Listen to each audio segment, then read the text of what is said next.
very good day to you and welcome to the program. Folks, I want to speak to you about maybe you're going through a hard time and you feel that God has maybe forsaken you.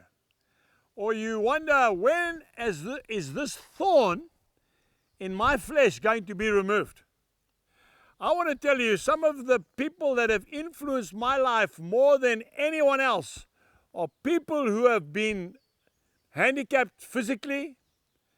I think of Auntie Peggy O'Neill, my intercessor who's gone to be with Jesus. That old lady had sugar diabetes.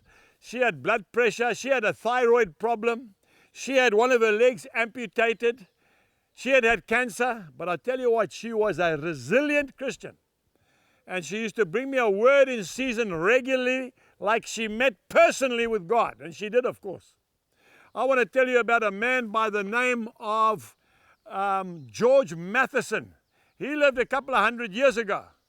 He, at the age of 20 years old, he went blind.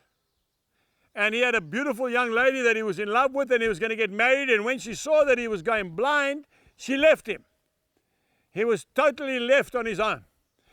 He was a Scottish preacher. The Church of Scotland said that if he had had his sight, he probably would have been their foremost leader in that denomination. But he wasn't.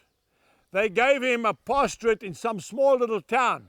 But I want to tell you, that man was so anointed by God that he had 1,500 people that used to come to that village every Sunday to hear the blind man preach. And he wrote many, many famous hymns. What about John Newton, a slave ship captain? Can you believe anything worse? He wrote Amazing Grace. What about Horatio Spafford?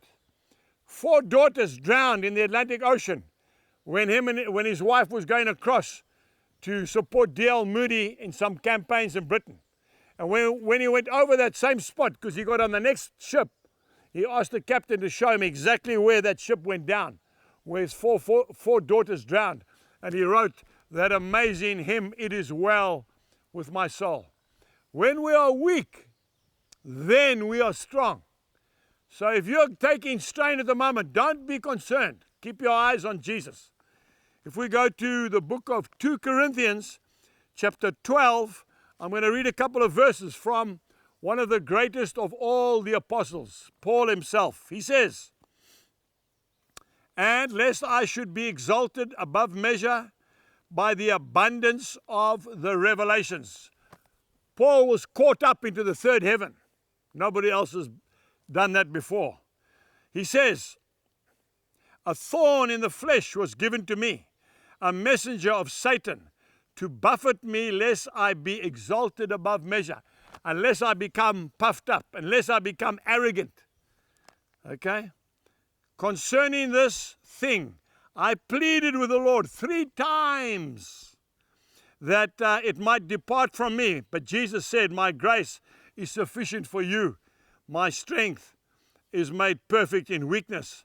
Therefore, most gladly, I would rather boast of my infirmities," Paul says, "that the power of Christ rest upon me.